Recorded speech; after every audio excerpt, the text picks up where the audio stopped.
નમસ્કાર દર્શક મિત્રો, સ્વાગત છે આપનું ગુજરાત ન્યૂઝ પોરબંદરમાં। હું છું વાડા ટીશા આપની સાથે। આજના સમાચારો જોઈએ તે પહેલા એક નજર આજની હેડલાઇન્સ પર। આ હેડલાઇન્સના પ્રાયોજક છે ઝેવર સુવર્ણ સ્પર્શ સંપૂર્ણતાનો।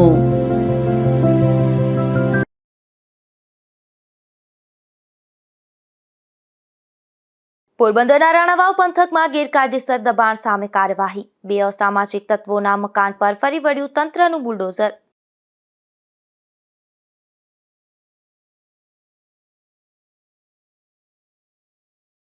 ધોરાજીમાં ખેડૂતોને ડુંગળીના પૂરતા ભાવ ન મળતા મુશ્કેલી। માવઠું અને અતિવૃષ્ટિ બાદ પૂરતા ભાવ ન મળતા ખેડૂતો નારાજ।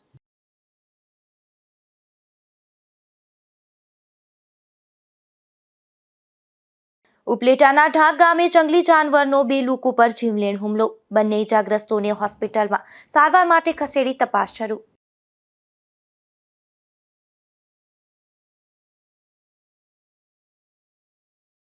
ઉપલેટાના ધોરાજી રોડ પર વધુ એક વખત ટ્રક અકસ્માત। હેવી લોડેડ ટ્રક રસ્તાથી નીચે ઉતરી જતા અફરાતફરીનો માહોલ।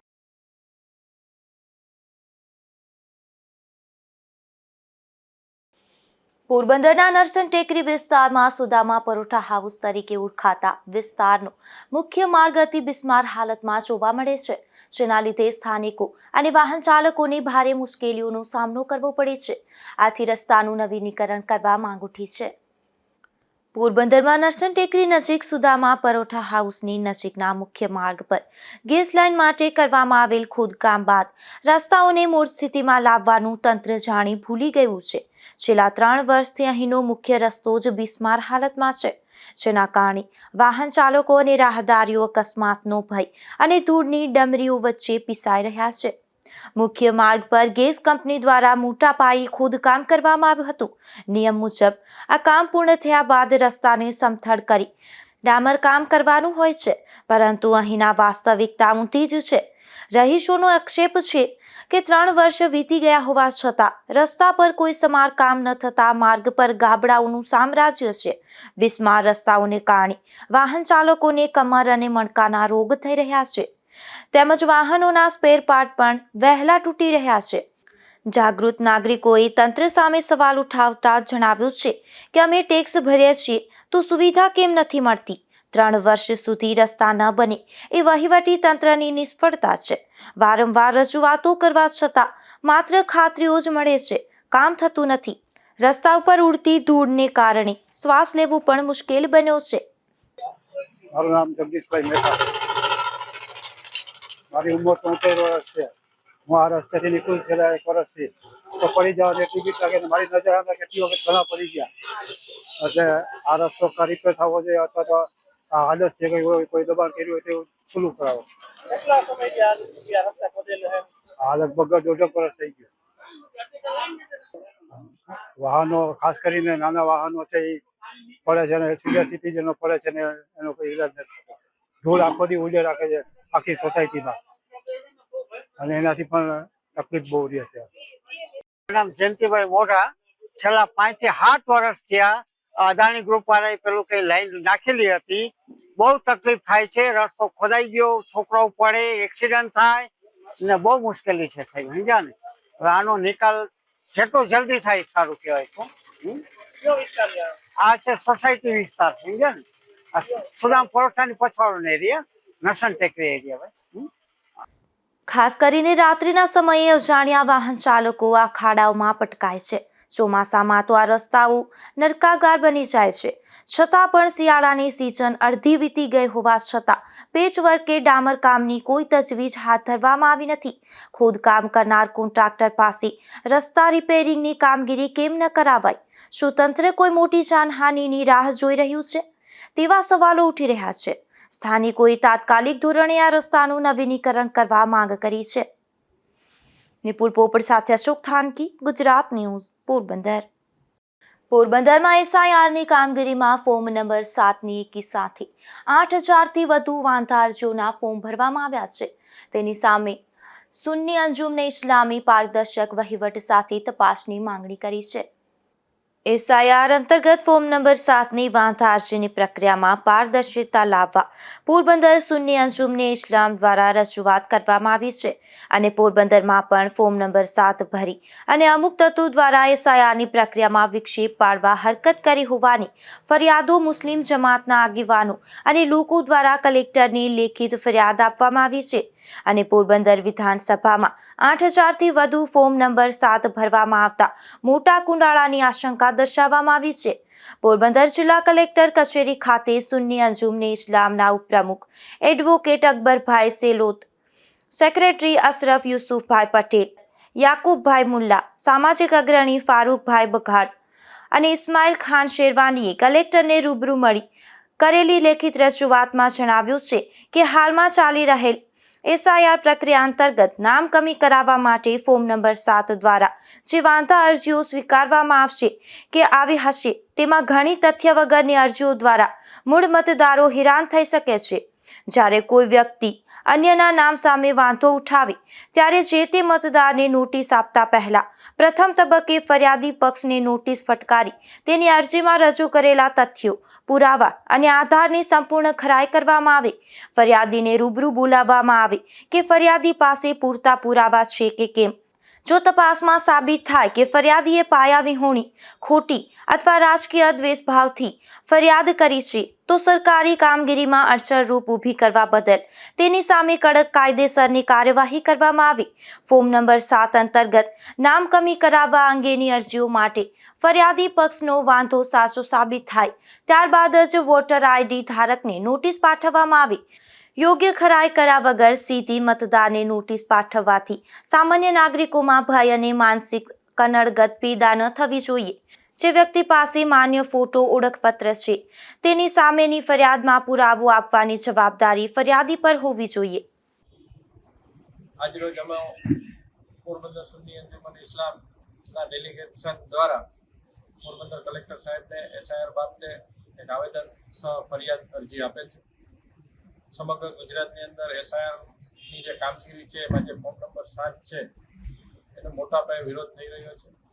અમને અમુક માહિતી મળી, અમુક ફરિયાદો અમને પાસે લઘુમતી સમાજના આગેવાનોની, જમાતના પ્રમુખોની આવી. તેના અનુસારે આજે અમે ડેલિગેશન કલેક્ટર સાહેબને મળ્યા અને વિગતવારનું એક આવેદનપત્ર અમને આપ્યું કે જે ફોર્મ નંબર 7 છે એમાં વાંધેદાર પોતે એવું જણાવે છે કે ભાઈ મને આમાં ખબર નથી, મારો નંબર, મારું નામ ક્યાંથી આવ્યું, હું કોઈ સહી કરતો નથી, આમાં ઇંગ્લિશમાં સહી છે, મને ખબર નથી. તમે જ્યાં કહો અહીંયા હું આવવા તૈયાર છે. મેં કોઈ જાતનો કોઈની સામે વાંધો લીધો નથી. તો આ તો એક જાતનો નમૂનો હતો ખાલી, પણ આવા ટોટલ પોરબંદર વિધાનસભાની અંદર 8000 જેવા ફોર્મ નંબર 7 આવેલ છે. તો જે બાબતે અમે વિગતવાર કલેક્ટર સાહેબ જોડે રૂબરૂ મળીને એમને વિગતવાર માહિતગાર કર્યા. સાહેબે પણ અમને સાંભળ્યા અને સંતોષકારક જવાબ આપ્યો કે વાંધેદાર અને જે મતદારનું નામ કમી કરવા માટે જે વાંધો લેવામાં આવે છે બંનેને અમો સાંભળી પછી જ આગળની કાર્યવાહી કરશું તેવી ખાતરી આપી છે. નહીં કે એમની રીતે ખાલી ફોર્મ જે વાંધેદાર છે એમના ભરવાથી આ કરશું. જો વાંધેદારે કોઈ આ કાર્યવાહી નહીં કરી હોય, પોતે સહી નહીં કરી હોય તો એમની સામે આગળ તપાસ કરી ને આગળની કાર્યવાહી કરશું તેવી કલેક્ટર સાહેબે અમોને ખાતરી આપેલ છે.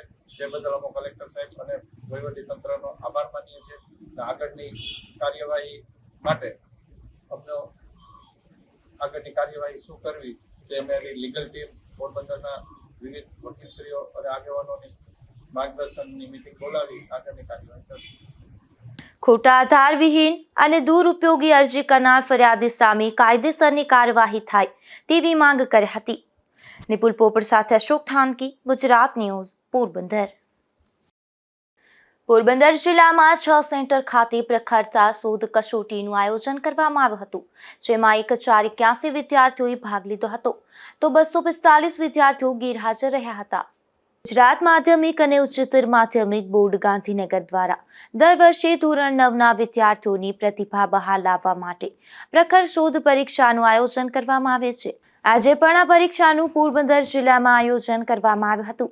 જેમાં પોરબંદર જિલ્લામાં 6 સેન્ટરો પર કુલ 1326 વિદ્યાર્થીઓમાંથી 1081 વિદ્યાર્થીઓ હાજર રહ્યા હતા અને 245 વિદ્યાર્થીઓ ગેરહાજર રહ્યા હતા.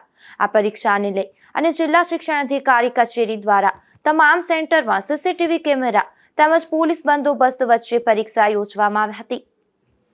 નિપુલ પોપટ સાથે અશોક થાનકી, ગુજરાત ન્યૂઝ, પોરબંદર. પોરબંદરના હરેશ ટોકીઝ નજીક પાર્કિંગ ઉપલબ્ધ કરવા જિલ્લા કોળી સેના દ્વારા મહાનગરપાલિકાના કમિશનરને લેખિત રજૂઆત કરવામાં આવી છે. આ પાર્કિંગના ભાવે અહીં આવતા પ્રવાસીઓ અને શહેરીજનોની ભારે હાલાકી વેઠવી પડે છે. પોરબંદર શહેરમાં એકમાત્ર સુદામા મંદિર આવેલ છે. આ મંદિર ખાતે દેશ વિદેશથી અનેક પ્રવાસીઓ આવતા હોય છે. ત્યારે સુદામા મંદિર પાછળ આવેલ ટેક્સી પાર્કિંગના લીધે અહીં આવતા પ્રવાસીઓ પોતાના વાહનો પાર્ક કરી શકતા નથી, જેથી રસ્તા પર વાહનો પાર્ક કરવાની ફરજ પડી છે. ત્યારે ટેક્સી પાર્કિંગને જાહેર પાર્કિંગ જાહેર કરવા પોરબંદરના જિલ્લા કોળી સેના દ્વારા મહાનગરપાલિકાના કમિશનરને લેખિત રજૂઆત કરવામાં આવી છે. તેમજ મનપા દ્વારા આ વિસ્તારમાં પાર્કિંગ માટે સાર્વજનિક પ્લોટની ફાળવણી કરવા પણ માંગ કરી હતી. હું પોરબંદર જિલ્લા કોળી સેના પ્રમુખ મનોજ મકવાણા.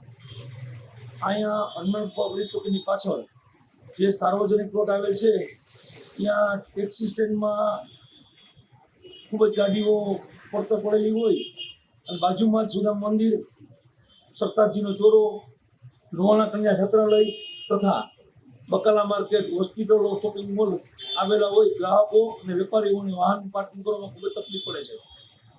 અમે કલેક્ટર સાહેબને અને ચીફ ઓફિસર સાહેબને અને મહાનગરપાલિકાના કમિશનર સાહેબને લેખિત રજૂઆત કરી છે કે અહીં સાર્વજનિક પ્લોટમાં વેપારીઓ, ગ્રાહકો તથા ટુરિસ્ટોને પાર્કિંગ ફાળવી આપો તે અમારી નમ્ર વિનંતી છે. આ જગ્યા આસપાસ બેંક, સ્કૂલ તેમજ શાક માર્કેટ પણ આવેલ છે. ત્યારે આ વિસ્તારમાં ટ્રાફિક સમસ્યા વધી છે, જેથી સાર્વજનિક પ્લોટ ફાળવી પાર્કિંગ વ્યવસ્થા ઊભી કરવા માંગ કરી છે. નિપુલ પોપટ સાથે અશોક થાનકી, ગુજરાત ન્યૂઝ, પોરબંદર. રાણાવાવની આદિત્યાણા કન્યા શાળા ખાતે બાળ ચૂંટણીનું આયોજન કરવામાં આવ્યું હતું, જેમાં બાળકોમાં લોકશાહી તેમજ મતદાન પ્રત્યે જાગૃતિ આવે તેવા હેતુસર આ કાર્યક્રમનું આયોજન કરવામાં આવ્યું હતું. શ્રી કન્યા શાળા આદિત્યાણામાં બાળ સંસદની રચનાના હેતુ માટે બાળકોમાંથી ઉમેદવારો નક્કી કરી ચૂંટણી યોજવામાં આવી હતી. લોકશાહી પ્રણાલીમાં બાળકો પણ ચૂંટણી પ્રક્રિયાથી વાકેફ થાય તે હેતુથી આ કાર્યક્રમ યોજાયો હતો. બાળ સંસદનું નિર્માણ કરવા માટે મોબાઈલમાં જ ઈવીએમ મશીન માટેની એપ્લિકેશનનો ઉપયોગ કરી બેલેટ યુનિટ અને કંટ્રોલ યુનિટનો ઉપયોગ દ્વારા ચૂંટણીનું આયોજન કરવામાં આવ્યું હતું. આ ચૂંટણીની સમગ્ર પ્રક્રિયામાં બાળકોમાંથી જ પ્રમુખ અધિકારી, મતદાન અધિકારી, પટ્ટાવાળાની નિમણૂક કરવામાં આવી તથા સમગ્ર ચૂંટણી પ્રક્રિયા હાથ ધરવામાં આવી હતી. ચૂંટણીના સમય માટે મતદારોમાં જાગૃતિ આવે તે માટે અનેક કાર્યક્રમો યોજવામાં આવે છે, તો બાળકો પણ સમગ્ર ચૂંટણી પ્રક્રિયાથી માહિતગાર થાય અને તેના ઘરે વાલીઓમાં પણ તે અંગે જાગૃતતા લાવે તે માટે બાળ સંસદની રચના કરવા શ્રી કન્યા શાળા આદિત્યાણામાં શાળા કક્ષાએ ચૂંટણી યોજવામાં આવી હતી. નિપુલ પોપટ સાથે અશોક થાનકી, ગુજરાત ન્યૂઝ, પોરબંદર. પોરબંદરમાં ઉન્નતિ એન્ડ ઉન્નતિ ટ્રસ્ટ દ્વારા સમૂહ ખતનાનું આયોજન કરવામાં આવ્યું હતું, જેમાં 78 બાળકોએ ભાગ લીધો હતો. ત્યારે ટ્રસ્ટ દ્વારા તેમને અઢળક ગિફ્ટો આપવામાં આવી હતી.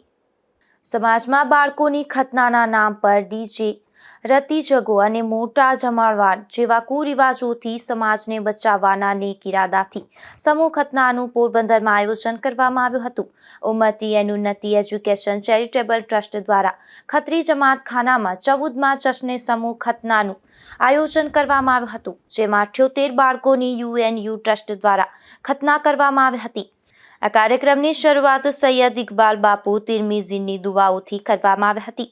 રાણાવાવના મશહૂર ખતનાકાર હારૂનભાઈ ખલીફા તથા તેમની ટીમ દ્વારા 78 બાળકોની ખતના કરવામાં આવી હતી. આ સાથે યુએનયુ ટ્રસ્ટ દ્વારા બાળકોની દવા અને કપડાની જોડી, બૂટની જોડી, ચોકલેટ કીટ અને ગરમ ધાબળા પણ આપવામાં આવ્યા હતા. આ કાર્યક્રમને સફળ બનાવવા માટે ટ્રસ્ટના પ્રમુખ એજાજભાઈ લોથિયા, ઉપપ્રમુખ હાજી યાસીનભાઈ અયબાણી, અમીનભાઈ ગિરાજ, આસિફભાઈ, આરિફભાઈ રાઠોડ અને હમઝાભાઈ હામદાણીએ જહેમત ઉઠાવી હતી. નિપુલ પોપટ સાથે અશોક થાનકી, ગુજરાત ન્યૂઝ, પોરબંદર. પોરબંદર સમગ્ર જિલ્લામાં પ્રજાસત્તાક પર્વની ઉત્સાહભેર ઉજવણી કરવામાં આવી હતી ત્યારે શહેરના ખીચડી પ્લોટ બગીચા ખાતે પણ બહેનો દ્વારા અનોખી રીતે દેશભક્તિ વ્યક્ત કરી આ પર્વનું ઉજવાયું હતું. પોરબંદર સમગ્ર જિલ્લામાં શાળા કોલેજો અને સામાજિક સંસ્થાઓ દ્વારા ગણતંત્ર દિવસની ભવ્ય ઉજવણી કરવામાં આવી હતી જ્યારે પોરબંદર શહેરના ખીચડી પ્લોટ ખાતે આવેલ નટવરસિંહજી બાગ ખાતે પણ બહેનોએ પ્રજાસત્તાક પર્વની ઉજવણી કરી હતી જેમાં મોટી બહેનો દ્વારા અઠવાડિયા સુધી પ્રેક્ટિસ કરી અને આ દેશભક્તિ નૃત્ય રજૂ કરવામાં આવ્યા હતા ત્યારે આ બગીચામાં આવેલ લોકોમાં અનેરી દેશભક્તિનું મોજું ફરી વળ્યું હતું. અમારા યોગાવાળા બહેનોને જય શ્રી કૃષ્ણ. અને આ અઠવાડિયા દરમિયાન આ 8 દિવસની મહેનત છે આ લોકોની અને અઠવાડિયા દરમિયાન મેં જે કંઈ પણ શીખડાવ્યું એ આ બધા પરફેક્શનમાં આજે કર્યું છે અને બધાની ગમે એટલી ઉંમર છે, કોઈકની વધારે છે, કોઈકની ઓછી છે, પણ બધાએ પોતપોતાની તાકાતથી પૂરેપૂરી તાકાત લગાડીને આ પ્રોગ્રામને સક્સેસફુલ બનાવ્યો છે અને એ માટે હું બધાનો આભાર માનું છું.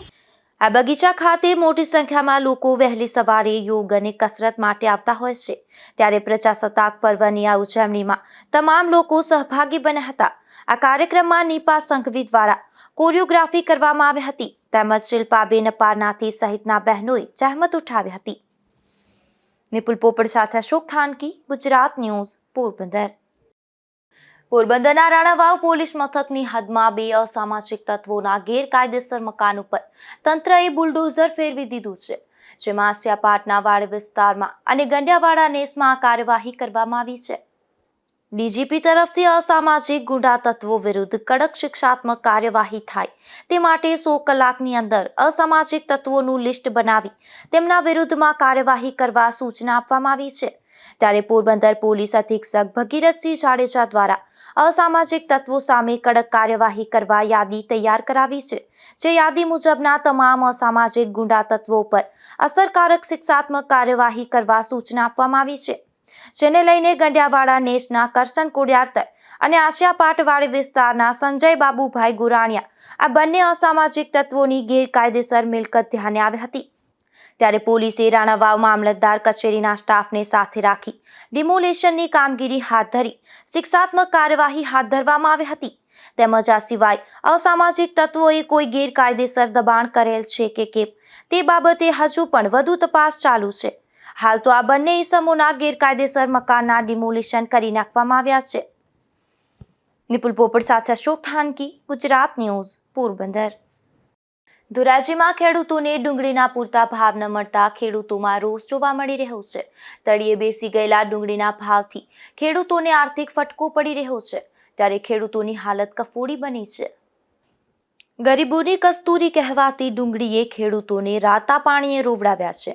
ધોરાજી પંથકમાં ખેડૂતોએ માવઠું અને અતિવૃષ્ટિ જેવી આકાશી આફતોનો સામનો કરી ખેડૂતોએ આર્થિક નુકસાન વેઠ્યું હતું અને બાદમાં ખેડૂતોને એવી આશા હતી કે સારા એવા ભાવ મળશે તેવી આશાએ ખેડૂતોએ ડુંગળીનું વાવેતર કર્યું હતું જેમાં ખેડૂતોએ વાવેતરથી લઈ અને ઉત્પાદન સુધી 1 વીઘા 20,000 થી 25,000 રૂપિયાનો ખર્ચ કર્યો અને જ્યારે ડુંગળીના ઉત્પાદનનો સમય આવ્યો તો માવઠું પડ્યું જેને કારણે 30% પણ વધુ પાકને નુકસાન વેઠવાનો વારો આવ્યો અને હવે પૂરતા ભાવ નથી મળી રહ્યા ત્યારે ખેડૂતોની મુશ્કેલી વધી છે. મારું નામ અહેમદભાઈ છે, અહેમદભાઈ ઘુઘા. હું ભાણવડથી આવ્યો છું, ખેડૂત છું. ડુંગળી ભરી અને આજે ધોરાજી માર્કેટ યાર્ડિંગમાં આવ્યો છું. અહીંયા ડુંગળીના કોઈ એવા ભાવ નથી કે ખેડૂતને સંતોષ થાય. અહીંયા 100 રૂપિયાથી માંડી અને 170 રૂપિયામાં ડુંગળી વેચાય છે. આનાથી ખેડૂતનું કાંઈ ન થાય. આનાથી જગતનો તાત બરબાદ થઈ જાય. આ દિવસો દિવસ રાસાયણિક ખાતર તથા કીટનાશક દવાઓમાં જોરદાર ઉછાળો ભાવમાં થાય છે અને ડુંગળીના ભાવ તળિયામાં બેસે છે. તો આ જગતના તાતનું હવે થશે શું? આ સરકારશ્રીને મારી નમ્ર વિનંતી છે કે ડુંગળીના ભાવ ખેડૂતને કમસે કમ 500 થી 600 રૂપિયા તો મળવા જ જોઈએ. આમાં જગતનો તાત કરશે શું? આમાં એના લણાવાના, ઉપાડવાના, નેંદામણના એનો પણ ખર્ચો નથી ઉપડતો.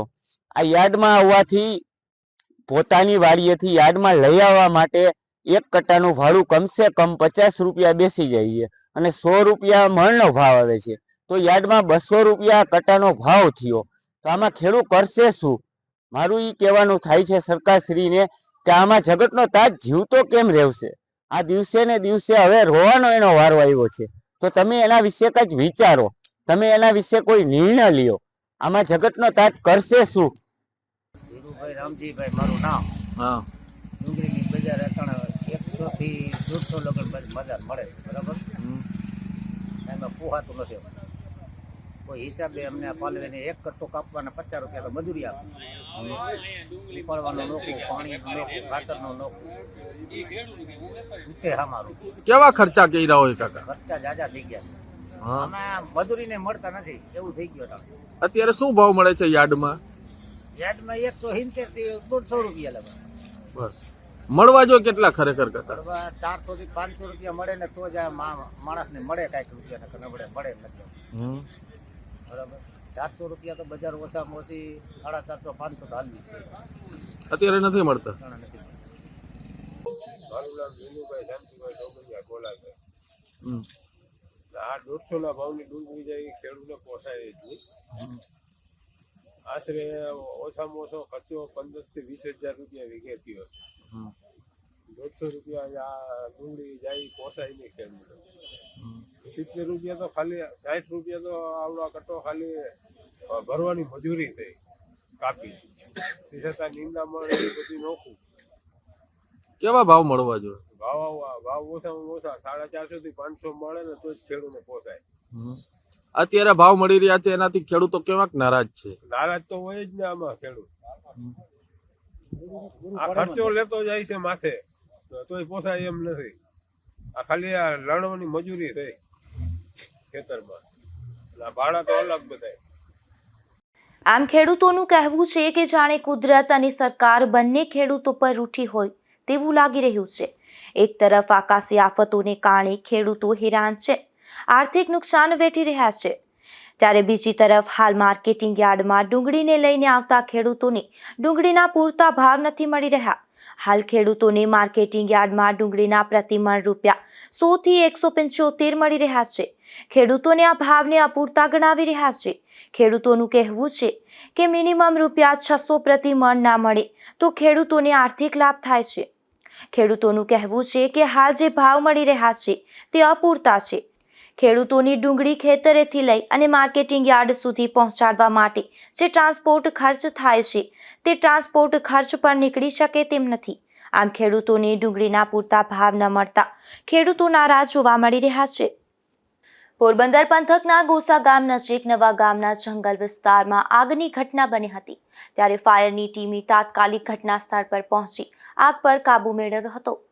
ગોસા નજીક નવા ગામના જંગલ વિસ્તારમાં અચાનક આગની ઘટના બની હતી, ત્યારે તાત્કાલિક ફાયર ટીમ મોકલવામાં આવી હતી, જ્યાં ઇન્ચાર્જ સ્ટેશન ફાયર ઓફિસરના નેતૃત્વ હેઠળ ફાયર વિભાગની ટીમે ઝડપી કામગીરી કરી આગને નિયંત્રણમાં લીધી હતી, જેના કારણે મોટી જાનહાનિ તથા માલમત્તાનું નુકસાન ટળી ગયું હતું.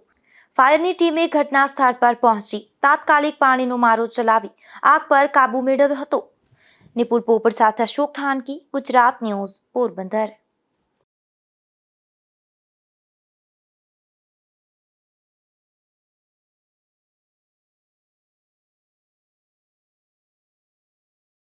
ઉપલેટા પંથકના ઢાંક ગામે એક જંગલી જાનવર દ્વારા 2 લોકો પર હુમલો કર્યો હોવાની ઘટના સામે આવી છે, જેમાં ઢાંક ગામેથી નિતેશભાઈ ધામી અને તેમના મિત્ર મેલડી માતાજીના દર્શને જતા હતા, ત્યારે આ હુમલો થતા તેના મિત્રને સામાન્ય ઈજા જ્યારે નિતેશભાઈને ગંભીર ઈજા થઈ હતી.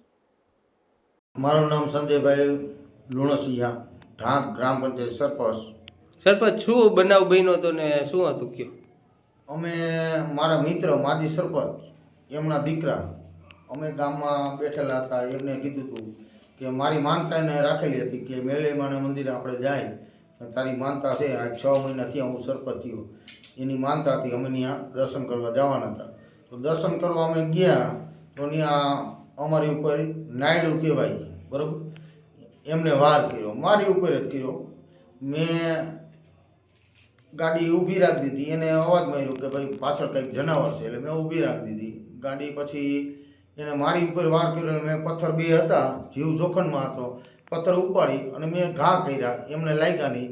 તો પછી આમ વયા ગયા, એની બાજુ ગયા, પછી એમને પકડી અને જોખમમાં એનો જીવ હતો એને કાન પકડી લીધા, એની ઉપર વાર કર્યો. નાયડા જેવું જનાવર હતું, 4 હતા, 2 નાયડા અને 2 દીપડા. દીપડા તો અવારનવાર આમ નીકળી ગયા, પણ નાયડા હતા એને પકડી રાખ્યા. એટલે એક નાયડું ભાગી ગયું. એટલે મને કે તું આને મારી પથ્થર. એટલે મારી બીપી લો થઈ ગઈ, હું ત્યાંથી ભાગી છૂટ્યો. મેં એને કીધું મેં તું પકડી રાખ, હું હમણાં એને બાજુમાં માકેશ્વર નેસ છે રબારીનો, ત્યાં જાઉં અને 4-5 જણાને બોલાવી આવું. તો ત્યાંથી હું 4-5 જણા બોલાવી આવ્યો. એ લોકોને બોલાવી આવ્યો. રસ્તામાં 4-5 જણામાં રબારીના હતા, એને મેં કીધું મેં તો આ રીતે બનાવ બન્યો છે, તમે જાઓ કીધું, હું આવું 4-5 જણા અને કાંઈક હથિયાર લઈને આપણે લાકડી કે એવું કોઈ વસ્તુ લઈને આવી અને આનો જીવ આપણે બચાવીએ. તો એ લોકો ત્યાં ગયા તો એ લીમડામાં ચડી ગયા. તો પછી અમે 4-5 જણા બીજા હોઈ ગયા માકેશ્વર નેસમાં. તો એ હતા તો એ ચડી ગયા. તો હું હતો તો મને મારો જીવ વાલો હતો, મારી બીપી લો થઈ ગઈ. એટલે મારો જીવ મને કે તું બચાય મને, તો મારો જીવ એ હેલો નહીં, તો હું એ લીમડામાં ચડી ગયો. સરપંચ, આ બાબતની રજૂઆત વારંવાર બનતું હોય આવું, આ બાબતની રજૂઆત તમે કોઈ કરેલી ફોરેસ્ટર વાળાને? ના, મેં કરેલી છે. ફોરેસ્ટરમાં આપણે બારિયા સાહેબ છે, એમને અવારનવાર મેં ફોન નહીં કર્યો તો 4 થી 5 ફેરે રૂબરૂ આપણે હું મુલાકાત કરી આવ્યો છું. પછી આપણે એના કર્મચારી બીજા હતા, એમને પણ રજૂઆત કરેલી છે. મને ગામમાંથી અવારનવાર સરપંચ મને ગામમાંથી અવારનવાર ઘણા એવા ફોરેસ્ટ અધિકારી દ્વારા શું કાર્યવાહી કરાય છે? કોઈ પણ નહીં સાહેબ. તો તમારી શું માંગ છે? માંગ તો હવે આમાં શું, જીવ જોખમમાં છે. માકેશ્વર નેસ છે, ત્યાં નાના બચ્ચા છે, દીકરીઓ બહેનું બધા રસ્તામાંથી અવારનવાર જાય છે. અત્યારે ત્યાં કેટલી બહેનું પોલીસ દળ આપણે આવે છે તો દોડવા આવતી હતી, તો એ લોકો ત્યાં દોડવા જતા. તો મેં એને કીધું બેન દીપડા કે જરાક એવું કોઈ વસ્તુ છે તો તમે કીધું તમારો જીવ બચાવો. તો એ બહેનું મારી હતી, એ હળી કાઢીને ભાગી ગયું. અમારી બાઇકની હારે એ અમારી હારે પહોંચી ગઈ. તો અમારે હવે કોને રજૂઆત કરવા જાવી? ફોરેસ્ટ દ્વારા કોઈ જાતની કામગીરી કરવામાં નથી આવતી. મેં એને રજૂઆત કરી તો સાહેબ આમાં તો એવું હોય કે આપણે રજૂઆત કરી તેને એમ કીધું કે આપણે 1 દિવસ પિંજરું રાખવાનું હોય, 1.5 દિવસ રાખવાનું હોય. ગામ તરીકે મને ઘણા એવા ખેડૂતો રજૂઆત કરી હતી કે ભાઈ આપણે અહીંયા પિંજરું મેલાવો, દીપડા આવે છે, ઘણા એવા જનાવર આવે છે, પણ આપણે કોઈ જાતનો સાથ સહકાર મળ્યો નથી. આ તાલુકાના આરએફઓ દ્વારા જો કામગીરી ન કરાતી હોય તો તમે ઉપર ક્યાંય રજૂઆત કરેલી? જરૂર પડે તો સાહેબ આપણે બધું કરશું, બરોબર. જિલ્લામાં જશું, ગાંધીનગર જશું, અને જરૂર પડે તો વન ક્ષેત્રો આપણે ત્યાગ કરી દેશું. નીતેશભાઈ મોહનભાઈ ધામી. કયું ગામ? ઠાક. શું બનાવ બન્યો હતો? આ અમે મંદિરે દર્શન કરવા જતા હતા ને મેરડીમાંના, એ ત્યાંથી ગામમાંથી 2.5-3 કિલોમીટર થાય. તો ત્યાં મંદિર પાસે હજી તો પૂગ્યા નહીં થાય, આ દીપ ઓલા જરાક નહીં નાયડા જેવા છે ને, એ સીધા સરપંચ પાસે હુમલો કર્યો. મેં ફડકારો માર્યો ને તો મારી બાજુ થોડી પડ્યા હતી. મેં પકડી રાખ્યું પોણી કલાક એને. ઓલા બધા આવ્યા માણસો દુનિયાના, પણ કોઈ છોડાવવા ના આવ્યા. બધા પીપર્યું એને લીમડાવે ચડી ગયા. પછી શું થયું? પછી મેં એને ઉપાડી અને ત્યાં આ અવેડા હોય ને, અવેડા ત્યાં કુંડા, અવેડો ને કુંડો હે મોટો, તે ઉપાડીને એમાં નાખીને ધોળીને ભાગ્યો ને હું ઝાડવે ચડી ગયો. ક્યાં ક્યાં જગ્યાએ તમને બટકા ભરેલા? આ હાથમાં બટકો ભરેલો હે. પછી તમે આ બાબતની રજૂઆત ફોરેસ્ટ વાળાને કોઈ દી કરેલી? આ ફોરેસ્ટ વાળાને સરપંચ એને કરેલી છે કે આપણે કહેતા હોય ને કે ત્યાં, અને આ હડકાયું આ છે ને, આ બટકા ભર્યા લગભગ હડકાયું જ હતું. 2-3 દી ત્યાં તો ઓલા કહેતા હતા માલધારીઓ ત્યાં આવે ને, એ કે હડકાયું છે, એ કે તો એ કે આજ બટકા ભરી ગયું છે એ કે. ઉપલેટાના ધોરાજી રોડ પર એક ટ્રક અકસ્માત સર્જા હતો, જેમાં સિલ્વર સોસાયટી નજીક હેવી લોડેડ ટોરસ ટ્રક રસ્તાથી નીચે ઉતરતા અફરાતફરી મચી ગઈ હતી. શહેરમાં આવવા માટે માત્ર એક મોજ નદી પરના પુલને કારણે ભારે વાહનોને પ્રતિબંધ હોવાથી આવી અકસ્માતની ઘટનાઓ બનતી હોય છે. રણવાવના બોડી ગામે એક શખ્સ દેશી દારૂ સાથે ઝડપાયો હતો, જેમાં પોલીસે દોલતગઢ ગામે રહેતા સુકા અર્જણભાઈ ડાકી નામના શખ્સને દેશી દારૂના જથ્થા સાથે ઝડપી લીધો હતો અને ગુનો નોંધી કાર્યવાહી હાથ ધરી હતી. પોરબંદરના માધોપુર ગામે બસ સ્ટેશન નજીકથી એક શખ્સ વિદેશી દારૂ સાથે ઝડપાયો હતો, જેમાં પોલીસે જુરીબાગ શેરી નંબર 9માં રહેતા બાલુજીવા મોરી નામના શખ્સને વિદેશી દારૂ સાથે ઝડપી લીધો હતો અને કાર્યવાહી હાથ ધરી હતી. પોરબંદરના જાવર ગામે એક સોસાયટીના મકાનમાંથી દેશી દારૂ ઝડપાયો હતો, જેમાં પોલીસે કાંતાબેન મુરજી મોતીવરસ નામની મહિલાના મકાનમાં દરોડો પાડી આ દેશી દારૂનો જથ્થો ઝડપી લીધો હતો અને કાર્યવાહી હાથ ધરી હતી. જતા જતા ફરી એક નજર આજની હેડલાઇન્સ પર. આ હેડલાઇન્સના પ્રાયોજક છે ઝેવર, સુવર્ણ સ્પર્શ સંપૂર્ણતાનો.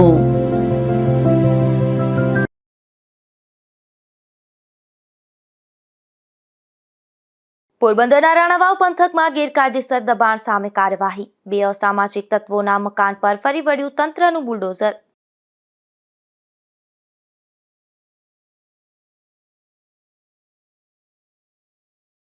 ધોરાજીમાં ખેડૂતોને ડુંગળીના પૂરતા ભાવ ન મળતા મુશ્કેલી. માવઠું અને અતિવૃષ્ટિ બાદ પૂરતા ભાવ ન મળતા ખેડૂતો નારાજ.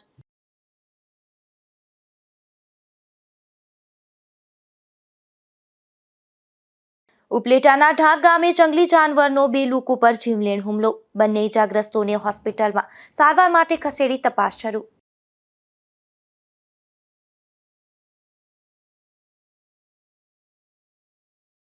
ઉપલેટાના ધોરાજી રોડ પર વધુ એક વખત ટ્રક અકસ્માત. હેવી લોડેડ ટ્રક રસ્તાથી નીચે ઉતરી જતા અફરાતફરીનો માહોલ.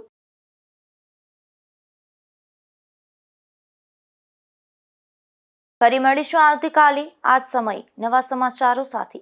ત્યાં સુધી રજા આપશો. નમસ્કાર.